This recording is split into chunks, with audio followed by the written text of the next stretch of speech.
whenever it was time for payday, I had to pray and fast to get paid. I was hoping to get paid on payday after working for a month. Hi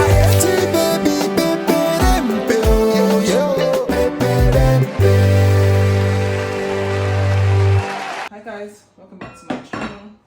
My name is Yisne. I'm just making some jollof. Because for my daughter Fermi, if I don't make jollof, she doesn't have jollof like at least once a week. It's like her cup of love is not filled. Because at any point in the week she'll be like, "Mommy, the jollof rice." Today, as you can see the title, this is what I'm going to talk about. I'm going to show you guys a video that I did. I posted it on my other social media platforms.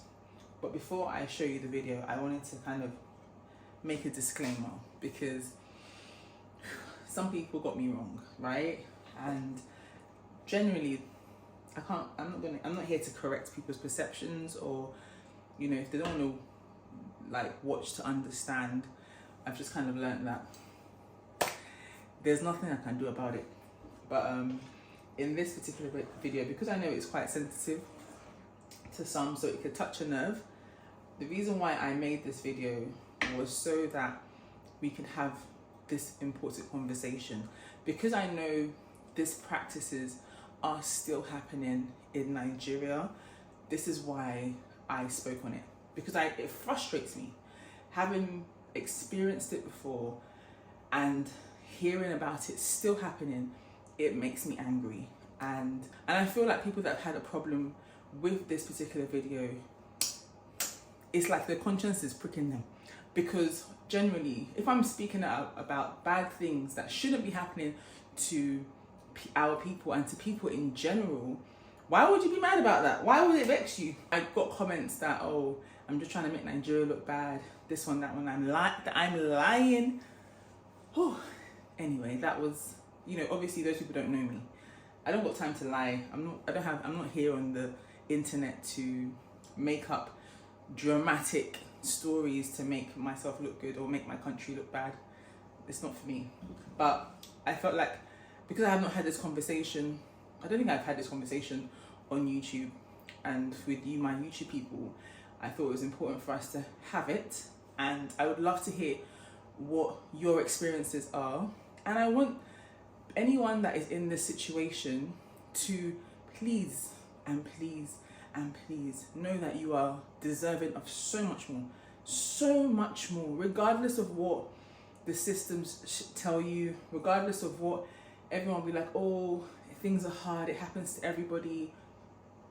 Like, your case is different. This is something that I've constantly been trying to drum into my people on here, is that our case is different. We do not have to subject ourselves to the status quo, and we do not have to accept things that are outrightly wrong, that if it was practiced in another country, it would be as absurd, absolutely absurd. So I wanted to just say that before I show you guys the full video. I'd love to see your thoughts below in the comment section and let me know what you think. Share your experiences, because again, it can encourage somebody else. Because I just feel like sometimes, I just feel like there are employers that place their employees in bondage, like spiritual bondage. And God doesn't play when it comes to people not being paid for their labor. So, and if you're an employer and maybe you fall into this category, please allow the Lord to speak to your heart and change your ways. Change your ways. And an employer can be anyone that employs domestic staff. You don't have to own a company. If you employ domestic staff and you follow these practices, these bad practices, allow the Lord to touch your heart, and we've got to do better. That's all I have to say. Hope you guys enjoyed the video, and I will see you tomorrow. Bye. I lived and worked in Nigeria for 7 years after moving to the UK when I was 3.5 and growing up here. And then I upped and left in 2014 because I wanted to work in the media. And it wasn't working out here, so I was like, let me go back to my motherland and let me do it there. Sounds pretty straightforward, but guys, I worked for 3 different companies very well-known companies out there in Lagos, Nigeria. And whenever it was time for payday, I had to pray and fast to get paid. I was hoping to get paid on payday after working for a month. And let me just tell you, that is a reality for a lot of Nigerians. Like, to work your ass off and pray to get paid. It's crazy.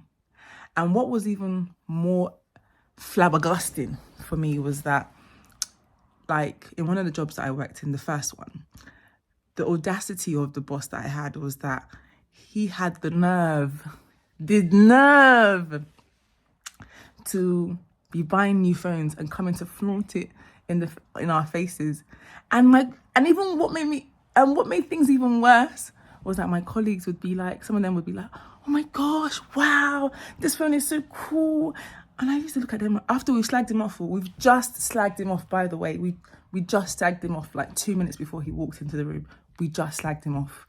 We just were abusing him, saying that, what kind of a man is this? He's owing us salary. He's even cutting out of our salary. We can't stand him. But as soon as he walked in, oh my gosh, hello, sir. How are you? Da-da-da-da-da-da. We love you. We love your new phone. We love that you're spending our salary on your new phone. It was crazy. And I just, I would look around at my colleagues and be like, but why are you guys accepting this? Why don't you just get up and we need to just get up and leave. We got to leave. We can't just like sit here. But we have the power. And they would tell me that, yeah, I just speaking English. Eventually, I got up and left because it was just rubbish and nonsense. And I couldn't, obviously coming from the UK, I just couldn't handle the fact that I would have to be hoping for my salary.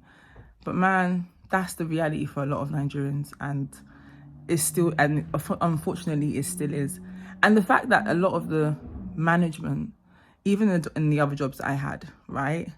The fact that the management, they had this attitude that, oh, well, if I can't pay you, you just have to manage, because if I have the money, I'll pay you if I don't. But you didn't think about that when I was slaving away from like 8 a.m. to 8 a.m. or when I had to do overnight productions. Yeah, it was really savage.